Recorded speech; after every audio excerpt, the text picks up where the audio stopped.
Your mind is not broken. It is doing exactly what it was designed to do. And that is the problem. Because what it was designed to do is slowly killing you. There is one sentence I will give you today. 7 words. The first time I heard it, something in me went quiet. Not the noise, not the thinking. Something underneath all of that. Something that had been braced for a very long time. I am not going to say it yet, because words received too early pass through us like water through open hands. Stay with me. Sit where you are. Feel the weight of your own body. The chair beneath you. The floor beneath that. You are not in danger right now. You are simply here, in this moment, listening to words moving through the air. That is all that is happening. But your mind has already left the room. It is somewhere in last Tuesday. It is somewhere in next month. It is rehearsing a conversation with someone who is not here, in a room that does not exist yet, about a problem that may never arrive. And you call this thinking. I want to say something to you directly. That is not thinking. That is suffering with a very convincing disguise. Real thinking is a knife. It cuts. It solves. It stops. What you are doing is not a knife. It is a wheel, spinning, returning, spinning again.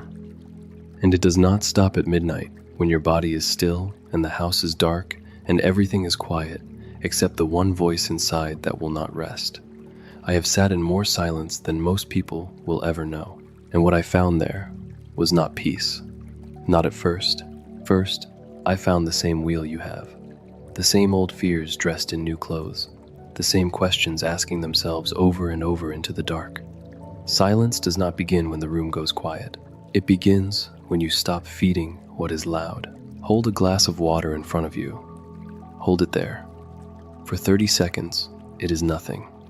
For 5 minutes, it becomes noticeable. For an hour, it becomes the only thing in the world. Your arm burns. Your hand shakes. The pain is real, but the glass did not change. The water did not change. Not even by a single drop. What changed was only this: your refusal to put it down. That is overthinking. Not a flood of thoughts, just one thought held past its time. We carry these things the way the old carry old grief, without knowing why anymore, without remembering when we picked it up. We walk through our entire day with the arm extended, and we wonder, genuinely wonder, why we are so tired. The answer is always the same. Put the glass down. But the moment I say that, something in you resists. Something asks, if I put it down, what becomes of the problem? And that question, that single, quiet, frightened question, is the knot at the center of everything. There was a young monk once. He could not sleep. He could not sit. He described his mind the way you might describe a room where every light is on, and every window is open, and every door is slamming in a wind that never stops. He came to me wanting relief. He wanted me to reach into his chest and rearrange something. He wanted philosophy, a method, the secret architecture of a quiet mind. I gave him a broom. He looked at me the way people look when they feel they are being dismissed. He went to the courtyard. He swept. For 1 hour, the stone beneath the broom was the whole world. When he returned, his face was not fixed. He had not arrived somewhere, but the wind had slowed. And that is the door, you see. Not through, not around. Just a moment when the wind slows enough that you remember. The room itself was never the problem. The glass did not need to be heavier or lighter. He had simply held it too long. And while he swept, without deciding to, he had put it down. You cannot think your way out of thinking. You can only move through it and leave it standing there, holding itself, while you return to something real. Every time you sit with a spinning mind and try to force it quiet, you are doing the same thing. You are picking up a stone and throwing it at the surface of a lake, and then wondering why the water will not be still. The resistance is the ripple. The fighting is the proof to your own nervous system that something here is worth fighting. So, it holds on harder. It doubles down. because you would not wrestle with something that did not matter. What if instead you simply let it be there, not welcomed, not entertained, but not evicted either? A stranger sitting quietly on a long train. You do not need to speak to them. You do not need to watch them. You do not need to throw them off at the next station. Let them ride. Because here is the thing you believe, deep in the place where logic cannot easily reach. You believe that thinking about a problem is the same as working on it. That worry is a form of diligence. That if you circle it long enough, from enough angles, in enough different lights, the answer will eventually surface. I want to tell you something with all the directness I have. Worry has never solved a single thing. In the history of human suffering, not once. Thinking solves things, planning solves things, but worry is thinking that has swallowed its own tail. It is a circle pretending to be a road. You walk, you walk. You arrive where you began. You walk again, and the destination never comes, because there was never a destination. There was only the walking. Here is what is actually happening inside you when the wheel spins. Your brain cannot feel the difference between a real danger and an imagined one. To the brain, a thought about a threat and an actual threat produce the same signal. The cortisol rises, the breath shallows, the chest closes like a fist. The muscles remember how to run even when there is nowhere to go. And then you notice the tightening, and you think, something must be wrong or I would not feel this way. So you search harder, think more, clench tighter. The body confirms the fear. The fear deepens the body's response. The deepened response confirms the fear. Tighter and tighter, until the loop is so small you cannot see past it. You are not broken. You are working exactly as designed. The mechanism is just pointed inward, spinning on itself, burning fuel with nowhere to go. So do not go inward. Go down. Down into the floor under your feet, into the breath moving through your chest, into the temperature of your own hands, into the sound of whatever is simply and plainly happening in the room right now. These things are real. The thought is not real in the way the floor is real. The thought is a story. The floor is a floor. And when you press your attention into the real, into the felt, into the here, something shifts. Not dramatically, not like a door being thrown open, more like a window cracked in a room that has been shut too long, a thread of cold air. And for a moment, the body receives it as evidence. Evidence that says, we are here. We are whole. There is no tiger. There is only this breath, this floor, this room, this now, and the bracing, just slightly, releases. This is the one people hear and immediately agree with, and then immediately forget. Because after the first key, after sitting with the thought without fighting it, something clever happens. The mind settles just enough to think it is ready. And it whispers, good, now, let us figure this out. And down you go again, into the glass, into the water, into the same loop, wearing the costume of resolution. The thought that haunts you at midnight is almost never a midnight problem. The fear that sits on your chest at 2 a.m. is not asking to be solved. It is asking to be survived until morning. And surviving until morning does not require an answer.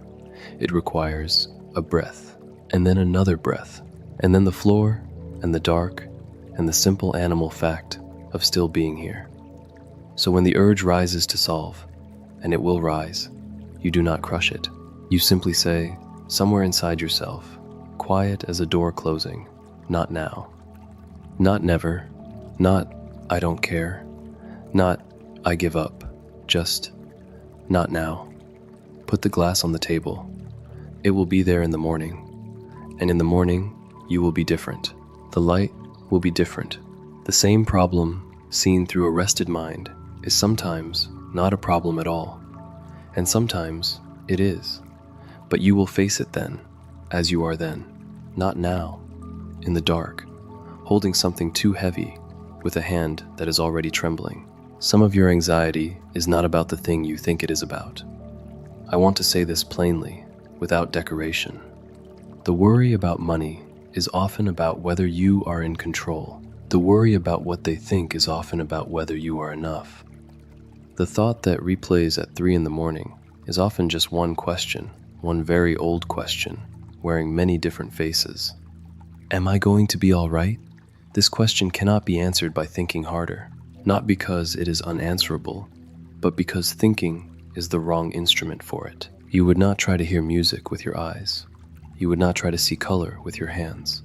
And you cannot reach the bottom of this question with the mind that is also asking it.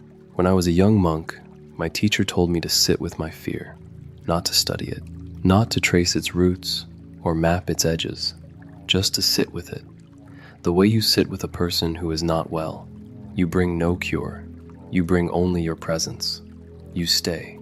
And what I discovered, slowly, across many mornings, is that fear fed by running becomes enormous. Fear met with stillness becomes, in time, something closer to weather. It passes, not because you defeated it, not because you answered the question at its center, but because you stopped making it larger with your running. You stopped showing it how afraid of it you were, and it softened, the way all things soften when they are no longer needed to be a threat. There is a word I return to, mushin. It is often translated as no mind, but that translation misses the warmth of it. It does not mean empty. It does not mean absent or switched off or escaped. It means a mind that holds nothing past its time. Imagine a field in autumn. Clouds move across it. Shadow, light, shadow again. The field does not reach up and grip the light when it comes. It does not curl inward when the shadow falls. It simply receives what comes. It simply releases what goes. That is the quality you are practicing, not the elimination of thought, not the achievement of some permanent stillness, just the practice of being the field. Right now, you believe you are the clouds. You say, I am anxious, as though anxiety is a fact about you, a permanent fixture, a defining thing. But what if instead, anxiety is passing through? What if you are not the weather? What if you are the sky that the weather moves across? The sky is not damaged by the storm. The sky does not become the rain. It holds it all and remains itself. This small shift is not philosophy. It is the difference between drowning and swimming. When the loop begins and you feel the wheels start to turn, do this. Stop. If you are lying down, sit up. Feet on the floor. Really feel the floor, the hardness of it, the steadiness of it, the way it holds you without asking anything in return. 1 breath in, count it. 1. 1 breath out, count it. 2. Continue to 10. If you lose count, return to 1, not as failure, simply as return. This is the whole practice, in miniature. Something pulls you away. You notice. You return. Something pulls you away. You notice. You return. Not once, not twice, 10,000 times. And somewhere across those 10,000 returns, something changes. Not all at once. Not dramatically. More the way stone changes underwater. Slowly, without announcement, without a single moment you could point to and say, there, that is when it shifted. But one morning you wake and the wheel is quieter, not gone, not forever stilled, just quieter. And you realize that the loops are not shorter because your problems became smaller. They are shorter because you became larger. You stayed. So here are the 7 words. The sentence I have carried for 40 years. The one that lands differently after you have sat with everything I have placed before you today. This moment does not need to be different. Let that settle. Not, everything is fine. Not, the problem does not exist. Not, you should not feel what you feel. Just this. The moment you are inside right now does not need to be other than it is. The floor is the floor. The breath is the breath. The thought is a cloud. And this moment, this plain, unadorned, ordinary moment, is allowed to simply be what it is. When you stop demanding that now be different, you take away the only food the loop ever had. Because the loop does not live on the problem. It lives on resistance. It lives on the gap between what is and what you are insisting should be. Close that gap, not by surrendering to suffering, but by ceasing to make war on the present, and the loop has nothing left to turn on. The wheel stops. Not forever, but for now, and now is all there has ever been. You are not weak because your mind does this.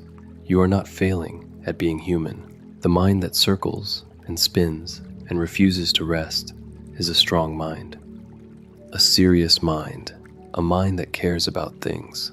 It is simply caring in the wrong direction. Toward the past it cannot change. Toward the future it cannot yet touch. What you are learning, slowly, in your own time and in your own way, is to redirect that care toward the floor, toward the breath, toward this moment that is actually, quietly, completely here. The formula is simple. It has always been simple. Stop fighting the thought. Return to the body. Refuse to solve what this moment cannot hold. And remember, this moment does not need to be different. Do this 10 times today. Fail at it 7 times. Call all 10 of them practice. Because the monk did not sweep the courtyard perfectly. He just swept it, and somewhere in the middle of the sweeping, without noticing, he put the glass down. That is the whole of it. Put the glass down. Take one breath. Feel the floor beneath you. You are here, and here, exactly as it is enough.